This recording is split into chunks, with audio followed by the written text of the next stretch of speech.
Trời ăn mới tật.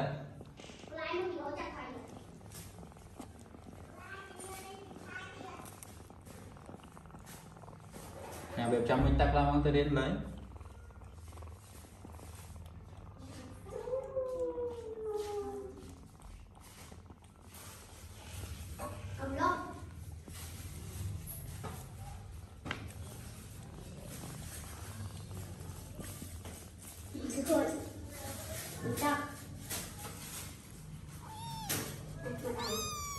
Thôi.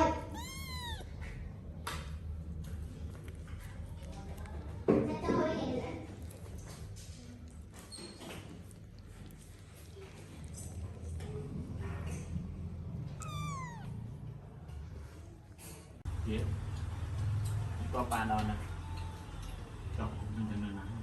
Chắc như vậy anh cắt ở nhà mình còn đây là căn này, còn gì mà gọi lẽ tháng mẫu này phụ tôi sẽ việc nha ơi mình nên lui chai mình tôi chơi rồi lâu quá rồi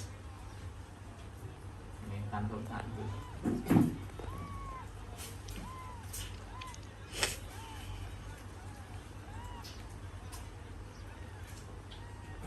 mười can gì vẫn đứng chị chỉ nói cũng đông vô rồi cũng vô rồi cũng là cái này bạn về ngon chẳng chẳng con trai của tem mà giờ lạnh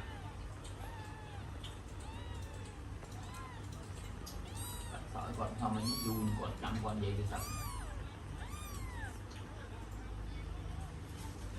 hạt phu